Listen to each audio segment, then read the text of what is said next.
ጠዋቱን ያሸነፈ ቀኑን ያሸንፋል የሚባል አባባል አለ። በእርግጥም አዲስ ቀን ሲፈጠርልን ያንን ቀን እንዴት እንደምንጀምረው በመንፈሳዊ ጉዟችንና በኑሯችን ላይ ወሳኝ ተጽዕኖ አለው። የእግዚአብሔር ቃል መንገዳችሁን አዘጋጁ ይላል።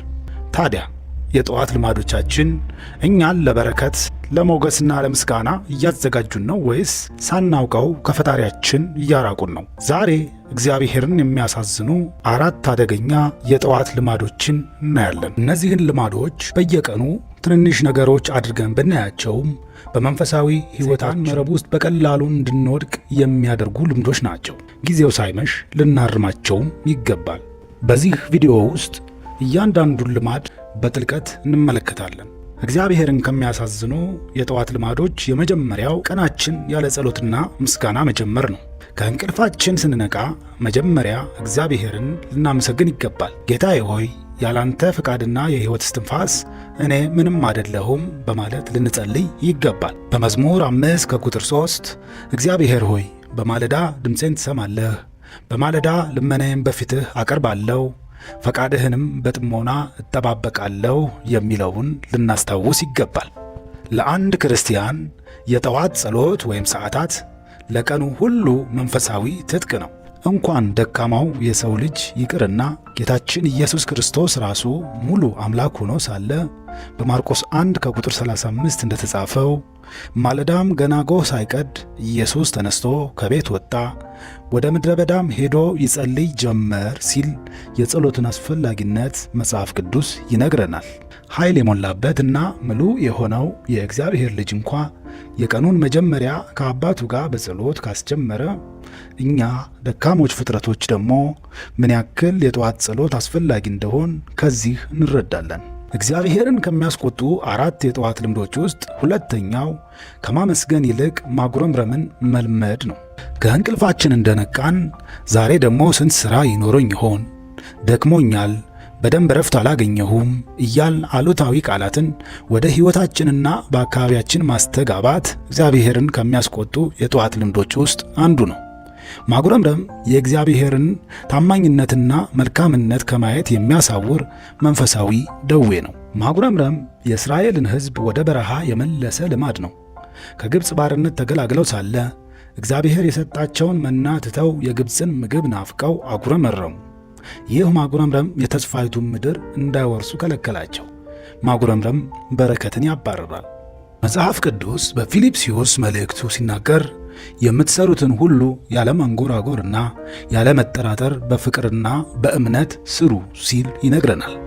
እግዚአብሔርን ከሚያስቆጡ የጠዋት ልምዶች ውስጥ ዋነኛውና ሦስተኛው በጠዋት ዓለማዊ ነገሮችን ማስቀደም ወይም መመልከት ነው።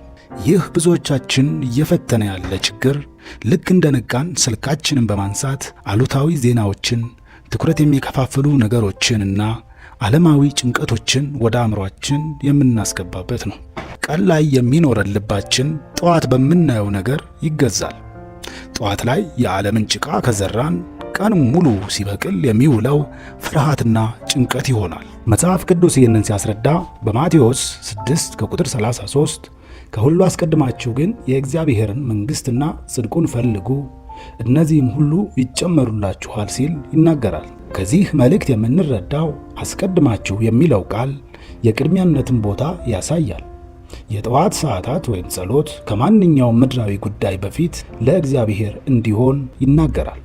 አራተኛው እግዚአብሔርን ከሚያስቆጡ 4 የጠዋት ልምዶች ውስጥ የእግዚአብሔርን ምሪት ሳንፈልግ ከቤታችን መውጣት ነው። ይህ ልማድ የዕለቱን ትግሎቻችንን በራሳችን ጥበብና ዕቅድ ለመምራት መሞከር ነው። ሕይወት በየሰዓቱ ውሳኔ የሚጠይቅ የትራፊክ ፍሰት ነው።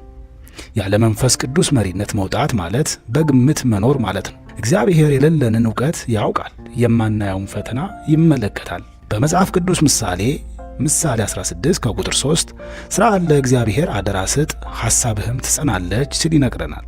ለምሳሌ ሕይወትን እንደ ጂፒኤስ ሲስተም እንመልከታት። መኪናውን ከማስነሳታችሁ በፊት መድረሻውን ወይም የእግዚአብሔርን ፈቃድ ማስገባት አለብን። ያለ መሪነት ከቤት መውጣት ማለት ከባድ ጊዜያትን በማይገቡ ስህተቶችና ትግሎች ማባከን ማለት ነው። ስለዚህም ሥራ ከመጀመራችን በፊት በጠዋት በጸሎት ጌታ ሆይ ዛሬ የምሰራውን ሥራ ባርክልኝ። ስለ እኔ ሥራ ሳይሆን ስለ አንተ በጎነት የማስበውን ሁሉ እንደማሳካ አምናለሁ ብለን ልንጀምር ይገባል። በዚህ ጊዜ ተግተን ከመስራትም በላይ ውጤቱን ለእግዚአብሔር አደራ ስለምንሰጥ ስለ ሥራው እንጂ ስለ ውጤቱ አንጨነቅም። የተወደዳችሁ የዚህ ቻናል ተከታታዮች ዛሬ ስለተነጋገርናቸው 4 እግዚአብሔርን ከሚያስቆጡ የጠዋት ልማዶች ውስጥ የትኛው በሕይወታችሁ ውስጥ እንደነበረ በኮሜንት ላይ አስፍሩ። ከእንግዲህ ወዲህ ነገሮችን በአዲስ መንፈስ ልንጀምር ይገባል። ይህንን ቪዲዮ ካያችሁ ጀምሮ በጠዋት ተነስታችሁ አንደኛ ጸሎትን አስቀድሙ። በማንኛውም ሁኔታ ውስጥ ሆናችሁ ለ5 ደቂቃም ቢሆን ባላችሁበት ሆናችሁ እግዚአብሔርን አመስግኑና ጸልዩ። ሁለተኛ ማጉረምረምን አቁሙ። በብስጭት ቃል ሳይሆን በምስጋና ቃል ቀናችሁን አውጁ። ሶስተኛውና ዛሬውኑ መጀመር አለባችሁ ብዬ አበክሬ የምመክረው ከእንቅልፋችሁ እንደተነሳችሁ ስልኮቻችሁን በመመልከት በአሉታዊ ነገሮች አእምሯችንን መሙላት ነው። ከዛም ይልቅ ስልካችሁን ለጊዜው አስቀምጡና አእምሯችሁን በእግዚአብሔር ቃልና ምስጋና ሙሉት። ከዛም ቀናችሁ የተባረከ ይሆናል። የመጨረሻው ምሪቱን መጠየቅ። ከመወሰናችሁና ከመውጣታችሁ በፊት ልትሰሩት ስላሰባችሁት ሥራ ውጤቱን እንዲያቀናና እንዲያሳምርላችሁ ለፈጣሪያችሁ መንገር መርሳት የለባችሁ። ውድ የቻናሌ ተከታታዮች አብራችሁ ስለነበራችሁ አመሰግናለሁ። በቀጣይ ፕሮግራም እስከምንገናኝ ላይክ እና ሰብስክራይብ ማድረግ እንዳትረሱ። ስራችን እና ቀናችን የተባረከ እንዲሆን እግዚአብሔር ይርዳን። መልካም ጊዜ